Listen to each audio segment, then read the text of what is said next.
Praise lord. బాగున్నారా? Bible గ్రంథంలో నుంచి ఒక మాటను మనం చదువుకుందాం. 1 పేతురు రాసిన పత్రిక 3వ అధ్యాయం 8-9 వచనాలు. తుదకు మీరందరూ ఏక మనసుకులై ఒకరి సుఖదుఖముల యందు ఒకరు పాలుపడి సహోదర ప్రేమ గలవారును కరుణాచిత్తులను వినయ మనసుకులనై యుండుడి.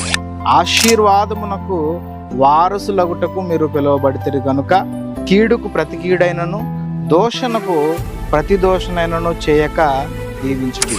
పేతురు తన సంఘమునకు రాస్తూ ఏమంటున్నారయ్యా అంటే, మీరు ఆశీర్వాదమునకు వారసులగడానికి పిలువబడ్డారు కాబట్టి మీరు సహోదర ప్రేమ కలిగి ఉండండి, కీడుకు ప్రతి కీడు చేయకండి, మీరు దీవించండి అని తన సంఘానికి తను బోధిస్తూ ఉన్నాడు.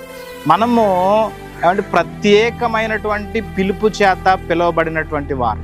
కానీ కీడుకు ప్రతి కీడైనను దోషణకు ప్రతి దోషణైనను నీవు అంత మాత్రము కూడా చేయక దీవించుడి అని పేతురు భక్తుడు అన్నాడు. మనము మేలు చేసినట్లయితే ఒకరోజు మనము చేసిన దానికి ఖచ్చితంగా ప్రతిఫలం అనేది మనం చూస్తాం. మనము ఆశీర్వాదమునకు వారసులగడానికి పిలువబడ్డామని ఎల్లప్పుడూ జ్ఞాపకం చేసుకొని దేవుని మార్గంలో నడవవలసిందిగా ప్రేమతో మనవి చేస్తూ ఉన్నాం. ఆమేన్.